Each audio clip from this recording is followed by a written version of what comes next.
गीता भक्ति सीरीज में सभी मेरी माताएं और बहनें सभी को मेरा नमस्कार है।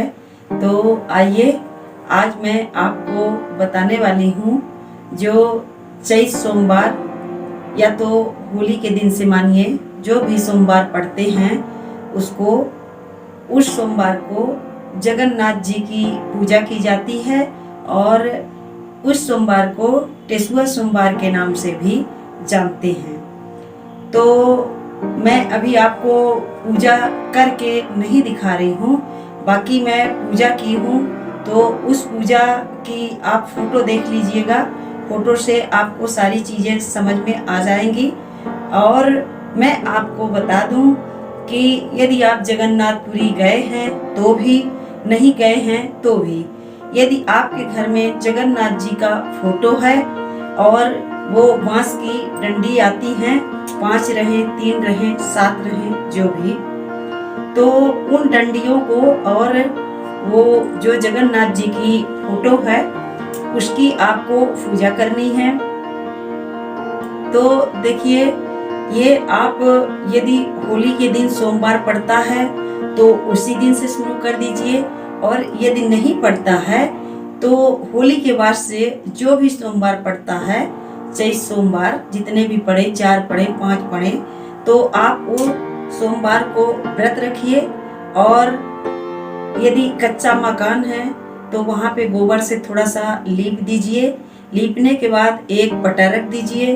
पटा रखने के बाद उस पे एक ठो कपड़ा बिछा दीजिए। कपड़ा बिछाने के बाद उस पे जगन्नाथ जी की तस्वीर रख दीजिए और जो वो 5 डंडी हैं वो डंडी भी रख लीजिए। पंचामृत से स्नान करा देना है उन डंडियों को। और फिर इसके बाद पंचामृत पहले सोमवार को, हर सोमवार को आप पंचामृत से स्नान कराएं या ना कराएं उससे कोई फर्क नहीं पड़ता है, पर पहले सोमवार को, जिस सोमवार से आप शुरू करें उस सोमवार को पंचामृत से स्नान करा दें। स्नान कराने के बाद हल्दी, चंदन, कुमकुम, टीका, केसर उसमें लगाइए, फोटो में भी लगाइए। और इसमें सबसे बड़ी बात यह है कि इस व्रत में गुजिया, चाहे आप तिली की गुजिया बनाइए चाहे खोवा की, कोशिश करिए कि खोवा की ही गुजिया बन जाए। तो इस व्रत में गुजिया अवश्य ही चढ़ाना है और मैं कथा भी इसकी सुनाऊंगी। इसमें गुजिया की ही पूरी कहानी है, तो मैं कथा अगले वीडियो में आपको दूंगी, तो आप सुनिएगा उसको ध्यान से। अभी मैं आज आपको पूजा करने की सामग्री और विधि बता रही हूँ। तो गुजिया बना लीजिए। और यदि आप धनिया और गेहूं का लड्डू नहीं बनाते हैं तो आप साबुत धनिया, खड़ी धनिया और थोड़ा सा गेहूं भूंज लीजिए और गुड़, इन तीनों को भी चढ़ाना है जगन्नाथ जी की पूजा में। और फल और भी मिष्ठान आपके पास जो भी सुविधा से उपलब्ध हो तो उन मिष्ठानों को आप चढ़ाइए और विधि विधान से इस तरह से जगन्नाथ जी की पूजा आपको करनी है।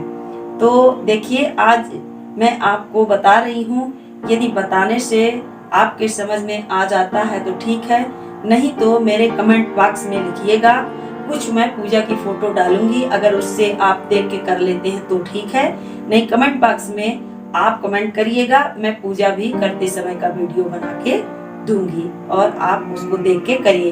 किसी भी उद्देश्य और किसी भी कामना से यदि इस व्रत को आप रखते हैं और विधि विधान से करते हैं तो आपकी मनोकामना अवश्य ही पूरी होगी। इसमें इसकी कहानी भी मैं आपको सुनाऊंगी।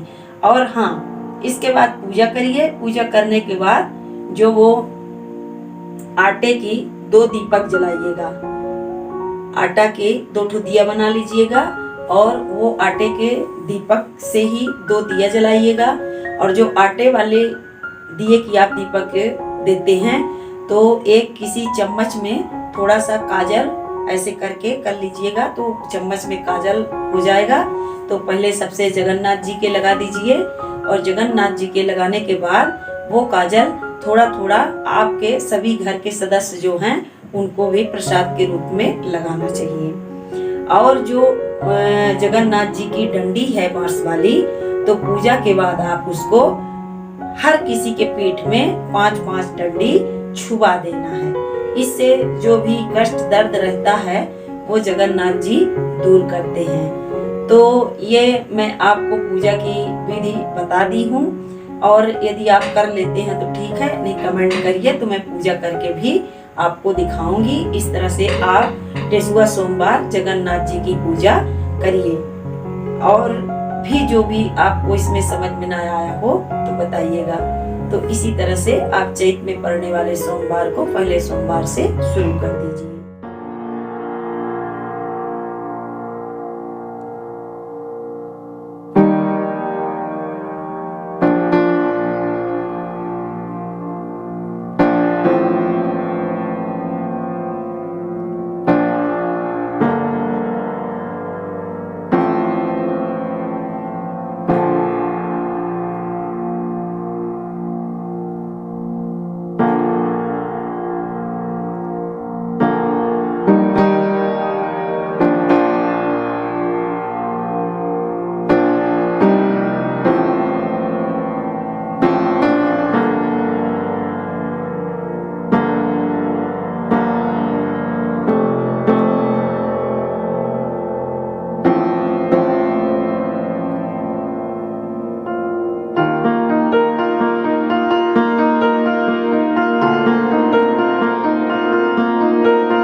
मैं इसकी कथा भी आपको अगले वीडियो में दूंगी। तो ये वीडियो मेरा पसंद आया हो तो लाइक करिए, शेयर करिए और हमारे चैनल को सब्सक्राइब करना बिल्कुल मत भूलिएगा। नमस्कार, फिर मिलते हैं अगले वीडियो में।